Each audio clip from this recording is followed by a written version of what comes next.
University మంచి భవిష్యత్తు కోసం తెలుగు విద్యార్థులు ఇష్టపడే యూనివర్సిటీ. కాల్ 9059052378 9059052379. ఇండస్ట్రీ పరంగా ఎలా అనిపిస్తుంది bro? Very happy dull, cool, very happy. అన్నా ఇది మీరు దొరబాబు గారు కలిసి ఎప్పుడైనా కలిసారా, లేకపోతే ఏదైనా సినిమా చేయడం కానీ ఏదైనా జరిగిందా? స్కిట్ చేసాం బ్రదర్ ఒకటి ఇక్కడ జబర్దస్త్లో.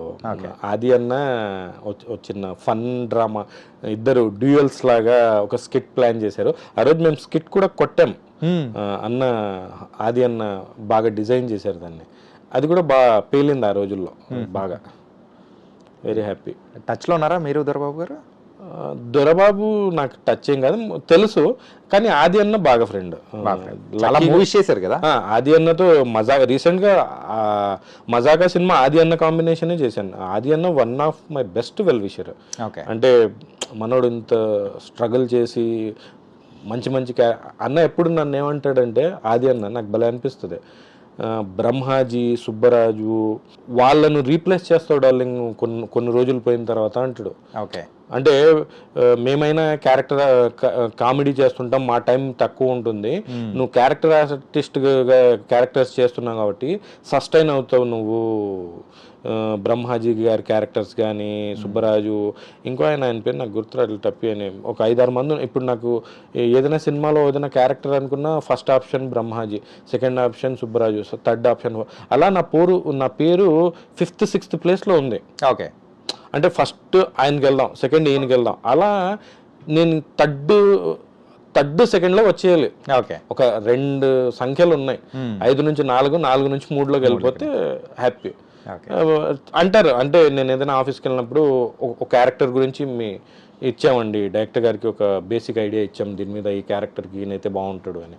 సో 5th ప్లేస్లో ఉన్నాను, 3rd కో 2nd కో వెళ్ళిపోవాలి. Okay okay. అంటే మీరు మహేష్ విట్టా గారిది ఇద్దరిది ఒకే ఊరే కదా, టచ్లో ఉంటారా లేకపోతే ఎప్పుడైనా? అంటే బేసిక్గా ఇద్దరం ఫ్రెండ్స్ కాదు, కానీ తను ఒక ఆర్టిస్ట్, నేను ఒక ఆర్టిస్ట్, ఇద్దరి మధ్య గౌరవం ఉంది. ఓకే, ఎక్కడ కలిసినా అరబ్బా మనూరోడు ఇంత దూరం అంటే అది ఎలాంటి గౌరవం అంటే బ్రదర్, ఇంత దూరం వచ్చామంటే పెయిన్ఫుల్ జర్నీనే ఉంటుంది, హార్డ్ వర్క్తో కూడుకున్న జర్నీనే ఉంటుంది. ఆ రెస్పెక్ట్ ఉంటుంది ఇద్దరం కలిసిన ప్రతిసారి. ఎస్ అనే ఫీలింగ్ ఉంటుంది. మళ్ళీ కలుసుకుని ఆహా ఓహో అని మాట్లాడుకున్నంత ఫ్రెండ్షిప్ ఏం కాదు, కానీ ఆ గౌరవంతో కూడుకున్న మీటింగ్ ఉంటుంది ఇద్దరి మధ్య. ఇది కళమ్మ తల్లి అంటే ముద్దు బిడ్డలుగా మనం అనిపించుకోవాలి అని అంటే అంత ఈజీ కాదు కదా. ఎన్నో స్ట్రగుల్స్ అనేది కూడా ఫేస్ చేసి ఇక్కడికి వచ్చిన తర్వాతే మనకు అవుతూ ఉంటుంది. And coming to the Muslim community నుంచి చాలా తక్కువ మంది ఇండస్ట్రీలో ఉన్నారు కదా. సో ఎప్పుడైనా కానీ మీకు వివక్ష ఎదురవడం కానీ ఇట్లాంటిది ఏదన్నా ఎప్పుడైనా జరిగిందా? అలాంటిది ఏం జరగలేదు ఇప్పటికీ, ఫ్రాంక్గా చెప్పాలి, అలాంటిది ఏమీ లేదు. ఇది సినిమా ఇండస్ట్రీ అనేది ఏంటంటే బ్రదర్, కంప్లీట్గా క్రియేటివ్ ఫీల్డ్. ఎస్, కంప్లీట్గా దీంట్లో కులం, మతం, మనోడు కాదు, ఇవన్నీ ఏమి పనికిరావు. మనం ఊరికే బయట నుంచి చిన్నప్పటి నుంచి ఎవడో నలుగురు మాట్లాడిన మాటలని ఇంజెక్ట్ చేసుకున్నాం తప్పనిచ్చి. మీకు ఒక బెస్ట్ ఎగ్జాంపుల్ ఏంటంటే, ఒక గవర్నమెంట్ జాబ్ మీరు సంపాదించాలన్నా అందులో రిజర్వేషను, దానికింత దీనికింత ఈ మార్కులు కట్ ఆఫ్లు ఉంటాయి. సినిమా ఇండస్ట్రీలో ఈ రిజర్వేషన్లు, క్యాస్ట్లు, మనోడు, మీవాడు అలాంటి ఏం పనికిరావు. 100% మీరు ఒళ్ళు హీనం చేసుకొని పని చేయాలి, మీకు అదృష్టం ఉండాలి, మీ దగ్గర టాలెంట్ ఉండాలి. మీ దగ్గర కష్టపడే గుణం ఉండి మీ దగ్గర టాలెంట్ ఉంటే సినిమా ఇండస్ట్రీలో మీకు పూల పాన్ పేసి తీసుకొస్తారు. క్రియేటివ్ ఉండాలి. యాక్చువల్గా మేము కూడా సినిమా ఇండస్ట్రీ రాకముందు ఓ 4 పెద్దోళ్ళతో కూర్చున్నప్పుడు ఆ కమ్యూనిటీ డామినేషన్ ఉంటుంది, కొత్త వాళ్ళని రానివ్వరు, నెపోటిజం ఉంటుంది, ఇలాంటివి ఏవేవో అనుకునేవాళ్ళు. ఎక్కడో మనం వింటాం కాబట్టి దాని ప్రభావం 100% మన మీద ఉంటుంది. అవును, కానీ when it comes to reality అదేం ఉండదు బ్రదర్. మీరు ఒక క్యారెక్టర్కి సెట్ అవుతారు, మీరు పర్ఫామ్ చేయగలరంటే మీకే పెడతారు, వేరే పెట్టరు. లిటరల్గా ఎప్పుడైనా మనం ఆఫీస్కి వెళ్ళినప్పుడు నీకు సెట్ అయ్యే క్యారెక్టర్ ఉంటే 100% నీకే అది.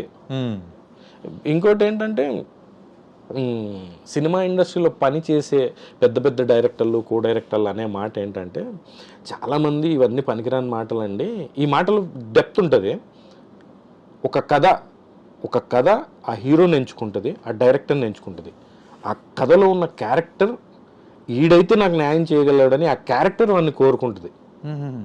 ఇది ఏమంటారు, మెంటల్గా విజువలైజ్ చేసుకుంటే మనం అనుకుంటాం ఆ డైరెక్టర్ నాకు ఏదో ఇచ్చాడు, నేను ఆ క్యారెక్టర్ బాగా చేశాను ఏదో అనుకుంటాం. కాదు, ఆ క్యారెక్టర్ వీడైతే నాకు కరెక్ట్గా సెట్ అవుతాడు అని ప్రకృతి నేచర్ అంతా కలిపేసి వాడి మైండ్లో ఇదేసి ఈడి మైండ్లో ఇదేసి ఈడైతే ఆ క్యారెక్టర్ బాగా చేస్తాడు అని అది వెతుక్కుంటూ వెతుక్కుంటూ వెతుక్కుంటూ వచ్చేస్తుంది. ఇక్కడ ఏ కులం ఏ మతం ఏది ఏం పని చేయదు. ఆ రోజు నుంచి నేను ఇంకా స్ట్రాంగ్ అయ్యాను. నిజం బ్రో, అది నిజం.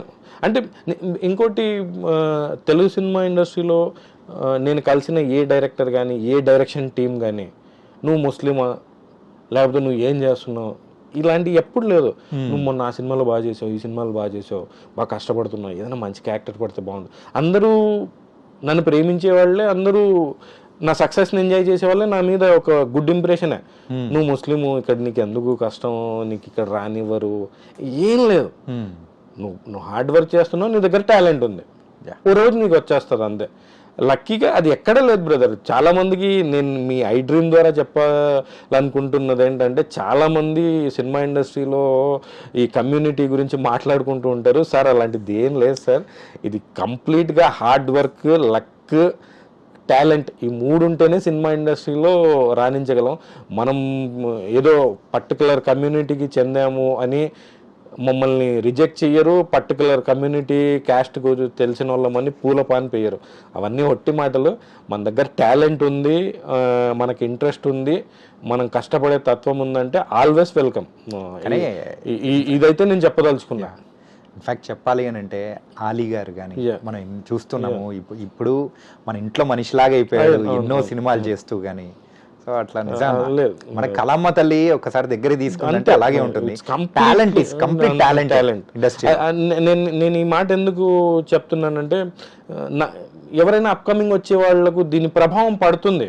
సో అలాంటిది ఏం లేదండి, మీ దగ్గర టాలెంట్ ఉంది అంటే వెల్కమ్ చెప్పే ప్రాసెస్లోనే నేను ఈ మాట ప్రస్తావన తీసుకొస్తున్నాను, కానీ వేరే ఉద్దేశం ఏం కాదు. అంటే దీనివల్ల ఒక్కరికి మంచి జరిగిన మేలు అనేది అలాంటిది ఏం లేదు అని చెప్పే ప్రయత్నం. అంటే బ్రో, ఇన్ని మూవీస్ చేశారు, మీకు బాగా సంతృప్తి ఇచ్చిన క్యారెక్టర్ ఏంటి అంటే ఏం చెప్తారు? ఒరే బుజ్జిగా. ఒరే బుజ్జిగా, అది మీరు చెప్తారు ఇందాక. ఒరే బుజ్జిగా ఎందుకంటే డార్లింగ్, నేను కనబడాను అక్కడ. ఆర్టిస్ట్కి సక్సెస్ ఎప్పుడు అనిపిస్తుంది అంటే, ఆర్టిస్ట్గా మనం కనబడని క్యారెక్టర్ ఉంటుంది చూసారా, లేకపోతే కొంచెం దొరికిపోతాం. అంటే నేను జనరల్గా ఎలా బిహేవ్ చేస్తానో స్క్రీన్లో కూడా అలాగే బిహేవ్ చేశాను అనుకో, నేను అమ్మ ఏంద్ర ఇలా చేశానని ఉంటుంది, కానీ అక్కడెక్కడ కనబడను నేను. అదొకటి. శామ్ సింగరాయ్ ఒకటి, అదొకటి. ఆ రెండు నాకు కొంచెం డిఫరెంట్గా ఉంటాయి.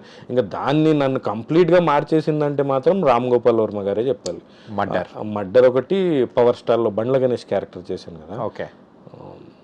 బండ్ల గణేష్ గారి క్యారెక్టర్ అయితే యాజ్ ఇట్ ఈజ్ హైపర్ కానీ అది కానీ.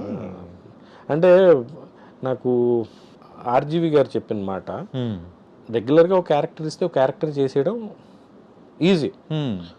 ఒక రెఫరెన్స్ ఇచ్చి ఒక టాప్ ఫేస్ని నీకు ఇచ్చి నువ్వు అందులోకి వెళ్ళి అలా చెయ్యి అనడం అనేది చాలా పెద్ద టాస్క్.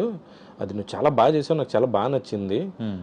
నేను అంటే ప్రొజెక్షన్ మీ వల్లే వచ్చింది సార్, థ్యాంక్ యూ అంటే నాకు థ్యాంక్స్ చెప్పాల్సిన పనే లేదు నువ్వు. అంటే కొంతమంది టాప్ డైరెక్టర్లు ఎందుకు అవుతారు, ఈవెన్ దో ఆయన పర్సనల్ లైఫ్ మనకు అనవసరం, వాళ్ళు ఎందుకు అంత టాప్ అవుతారంటే ఈ మాట చెప్పాలి ఆర్జీవి గారి గురించి. చాలా థ్యాంక్స్ సార్, మీ సినిమా చేశాను కాబట్టి నాకు చిన్న అందరు బాగా చేశారు. నువ్వు నాకు థ్యాంక్స్ చెప్పాల్సిన పనే లేదు, నీ దగ్గర స్కిల్ ఉంది, నేను డబ్బిచ్చి నాకు కావాల్సింది నీతో చేసుకున్నాను. ఇందులో నువ్వు నేనేదో చేశానని నువ్వు నన్ను నా మీద ఉపకారం పెట్టాల్సిన పనిలే, నీ దగ్గర 100%. అప్పుడు ఎప్పుడైతే పెద్ద డైరెక్టర్ లోకల్ నుంచి ఒకడు ఎస్ ఉన్నాడా నాలో కూడా హ్యాపీగా, అది బాగా అనిపించింది ఆయన చెప్పడం, నాకు భలే అనిపించింది. చాలా బాగా చేసావు, నువ్వు ఇంకా థ్యాంక్స్ చెప్పాలంటే వెళ్ళి బండ్ల గణేష్కి థ్యాంక్స్ చెప్పు, ఆడిలా చాలా బాగా చేసావు నువ్వు.